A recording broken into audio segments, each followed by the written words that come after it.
ইন্না আউওয়ালা বাইতিন ওয়াদিয়া লিন-নাসি লাল্লাযী বিবাক্কাতা মুবারাকান ওয়া হুদাল লিল-আলামিন। নিশ্চয় আল্লাহ রাব্বুল আলামিন পৃথিবীর বুকে যত ঘর সমূহ রয়েছে, ঘর সমূহের মধ্য থেকে মানুষের জন্য সর্বপ্রথম যে ঘর নির্মাণ করা হয়েছে ওই ঘর হচ্ছে মক্কায় অবস্থিত। কোরআনুল কারীমের মধ্যে মক্কাকে বাক্কা বলা হয়েছে। ওই ঘরটা মক্কায় অবস্থিত। ওই ঘরটি এমন একটি ঘর, মুবারাকান, পবিত্রময় ঘর, বরকতময় ঘর, ওয়া হুদাল লিল-আলামিন, এবং বিশ্ববাসী সকলের জন্য এটা হেদায়েতের ঘর। সুবহানাল্লাহ। কাবা ঘর কি শুধু সাধারণ ঘর? না, বিশ্ববাসীর জন্য হেদায়েতের শুরুর ঘর। এই ঘরের মধ্যে চারদিকের মধ্যে হাদিসের মধ্যে রয়েছে 24 ঘন্টা পবিত্র কাবা ঘরের উপর রহমত বর্ষণ হতে থাকে। সুবহানাল্লাহ। কয় ঘন্টা? 24 ঘন্টা, রাত দিন, শুরু থেকে নিয়ে এখন পর্যন্ত, কিয়ামতের আগ পর্যন্ত যতদিন এই ঘর থাকবে আল্লাহ তাআলার রহমত আর কুদরত এই ঘরের মধ্যে বর্ষিত হতেই থাকে, হতেই থাকে। সুবহানাল্লাহ। এই ঘর হচ্ছে প্রথম ঘর। অতঃপর আল্লাহ রাব্বুল আলামিন বলেন, ফীহি আয়াতুম বাইয়িনাতুম মাকামু ইব্রাহিম। কাবা ঘরের পাশে কিছু নিদর্শন রয়েছে, তার মধ্য থেকে অন্যতম নিদর্শন হচ্ছে মাকাম ইব্রাহিম, ইব্রাহিম আলাইহিস সালাতু ওয়াস সালামের স্থান। অর্থাৎ কাবা ঘরের একেবারে কাছে একটি ছোট মিনারের মতো রয়েছে। ওই কাচের গম্বুজ বা মিনারের ভিতরে একটি পাথর রয়েছে। ওই পাথরের মধ্যে হযরত ইব্রাহিম আলাইহিস সালাতু ওয়াস সালাম যখন কাবা ঘর নির্মাণ করতেছিলেন, কাবার দেয়াল নির্মাণ করতেছিলেন, নির্মাণ করতে করতে এক পর্যায়ে যখন বুক পর্যন্ত দেয়াল উঠে গেল, উপরে ইট রাখার প্রয়োজন। আল্লাহ রাব্বুল আলামিন এই মাকামে ইব্রাহিম যে পাথরটি রয়েছে, এক বর্ণনা রয়েছে এটা জান্নাতের একটি পাথর। হযরত ইব্রাহিম আলাইহিস সালাতু ওয়াস সালাম এই পাথরের উপর দাঁড়াইলেন। দাঁড়ানোর সাথে সাথে এই পাথরটা লিফটের মতো কাজ শুরু করে দিল। সুবহানাল্লাহ। শুধু তাই নয়, যেখানে পাথর রাখার প্রয়োজন ওই নিচের পাথরটা ওই সমপরিমাণ উপরে উঠে যেত। যদি ডানে যাওয়ার প্রয়োজন মনে করতেন হযরত ইব্রাহিম, ওই পাথরটা ডানে সরে যেত। হযরত ইব্রাহিম যদি বাম দিকে যাওয়ার ইচ্ছা করতেন, ওই পাথর হযরত ইব্রাহিম আলাইহিস সালাতু ওয়াস সালামের কলবের অবস্থাও জানতেন, বাম দিকে ঘুরে যেতেন। নিচে নামার প্রয়োজন, পাথরটা নিচে নেমে যেতেন। উপরে ওঠার প্রয়োজন, উপরে উঠে যেতেন। এভাবে পুরা কাবা ঘর নির্মাণ করলেন। নির্মাণ শেষে আল্লাহ রাব্বুল আলামিন ওই যে পাথরটা রয়েছে ওই পাথরের মধ্যে হযরত ইব্রাহিম আলাইহিস সালাতু ওয়াস সালামের পায়ের ছাপ এঁকে দিলেন। সুবহানাল্লাহ। হযরত ইব্রাহিম আলাইহিস সালাতু ওয়াস সালাম পাথরের উপর দাঁড়িয়েছেন, ওই পাথরের উপর হযরত ইব্রাহিম আলাইহিস সালাতু ওয়াস সালামের পায়ের ছাপ লেগে গেছে। এখন আপনি যদি যান পাথরের মধ্যে ছাপ লাগাইতে, 2-3টা পাথরের লাথি মারলে আপনার পায়ের অবস্থা কি?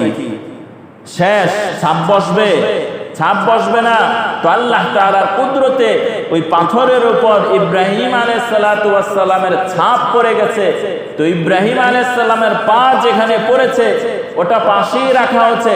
আল্লাহ তাআলা এত কুদরত দিলেন, যারা তওয়াফ শেষ করে, তওয়াফ শেষ করার পর যখন সাই করতে যাবে, সাই করার আগে ওই পাথরের আশেপাশে মাকামে ইব্রাহিমের পাশে 2 রাকাত নামাজ পড়তে হয়। সুবহানাল্লাহ। বরকতপূর্ণ বানিয়ে দিয়েছেন। ইব্রাহিম আলাইহিস সালাতু ওয়াস সালামের পা লেগেছে, ওই জায়গা এত বরকতপূর্ণ হয়ে গেছে যে ওখানে 2 রাকাত কি পড়তে হবে? নামাজ পড়তে হবে।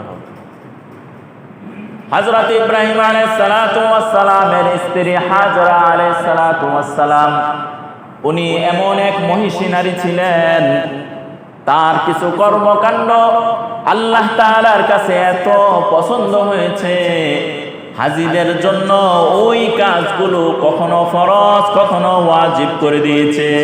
সুবহানাল্লাহ।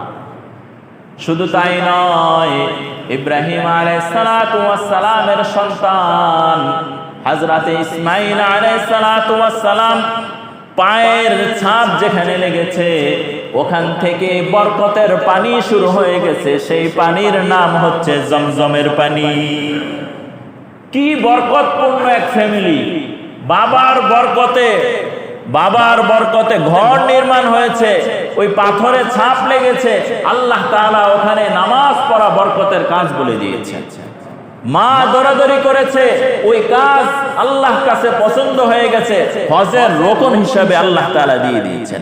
সন্তান এত বরকতপূর্ণ, সন্তান পা নাড়াচাড়া করেছে, ওখান থেকে পানির ফোয়ারা বের হয়েছে, ওটা এত বরকতপূর্ণ পানি যেটা কিয়ামতের আগ পর্যন্ত যে চলমান রয়েছে, আর শেষ হচ্ছে না। সুবহানাল্লাহ। হযরত হাজরা আলাইহিস সালাতু ওয়াস সালাম যখন মক্কাতুল মুকাররমায় ছিলেন, ইব্রাহিম আলাইহিস সালাতু ওয়াস সালাম এখানে নাই। খাবার দাবার যখন শেষ হয়ে গেল, দুধের বাচ্চা, মায়ের স্তনের দুধ যখন শেষ হয়ে গেল, হযরত হাজরা আলাইহিস সালাতু ওয়াস সালাম পানির সন্ধান করতে লাগলেন। মরুভূমির মধ্যে পানি কোথাও পাওয়া যায় না। হযরত হাজরা আলাইহিস সালাতু ওয়াস সালাম একবার সাফা পাহাড়ের দিকে গেলেন, একটু উঁচা পাহাড়, ওখানে গিয়ে দেখতে পান যে আশেপাশে কোথাও পানি আছে কিনা। হাজরা দেখলেন ওখানে কোনো পানি নাই। সাফা পাহাড় থেকে মারওয়া পাহাড় আবার দৌড় দিলেন, পাশে আরেকটা পাহাড় রয়েছে, ওই পাহাড় থেকে কোনো পানি দেখা যায় কিনা। এভাবে সাফা থেকে মারওয়া, মারওয়া থেকে সাফা, মা তার সন্তানের জন্য পানি খুঁজতে লাগলেন। শিশু সন্তান পানি কোথায় পাবে? কষ্টে উভয়জনের কষ্ট হচ্ছিল। আল্লাহ রাব্বুল আলামিন তার এই বান্দির কর্মকাণ্ড দেখলেন। অতঃপর সাফা এবং মারওয়া যে কোনো একটি পাহাড়ের উপর থেকে বারবার ওই পাহাড়ের উপর দেখে আবার সন্তানের দিকে লক্ষ্য করেন, সন্তান আছে কিনা, না কোনো হিংস্র জানোয়ার খেয়ে ফেলে। মা তার সন্তানের দিকে বারবার তাকান। এক পর্যায়ে দেখে, সন্তানের কাছে আসার পর দেখে হযরত ইসমাঈল আলাইহিস সালাতু ওয়াস সালাম, শিশু সন্তান যখন জমিনের উপর শোয়া থাকে তখন পা বারবার নাড়াচাড়া করতে থাকে। হযরত ইসমাঈল আলাইহিস সালাতু ওয়াস সালাম যখন জমিনের উপর বারবার ধাক্কা দিতে লাগলেন, আল্লাহ রাব্বুল আলামিনের কুদরত সাথে সাথে প্রকাশ পেয়ে গেল। ওখান থেকে আল্লাহ তাআলা কুদরতি পানির ফোয়ারা বের করে দিলেন। হযরত হাজরা আলাইহিস সালাতু ওয়াস সালাম কাছে আসলেন, দেখেন চারদিকে পানি। হযরত হাজরা আলাইহিস সালাতু ওয়াস সালামের ভাষা আরবি ছিল না, তারা ছিল সুরিয়ানি ভাষার লোক। তখন তিনি চারদিক থেকে পানি আটকানোর চেষ্টা করলেন আর বললেন জামজাম, অর্থাৎ পানিটা জমে যাও, এদিক সেদিক যায় না, জামজাম। পানি আটকানোর চেষ্টা করলেন। আল্লাহ রাব্বুল আলামিন ভিন দেশি এক ভাষা জমজম, এই ভাষাটা আল্লাহ তাআলা এত পছন্দ করলেন, ওই পানির নামও আল্লাহ তাআলা জমজম রেখে দিলেন। কিয়ামতের আগ পর্যন্ত পৃথিবীর বুকে যত মানুষ আসবে এই পানিকে জমজমের পানি বলবে।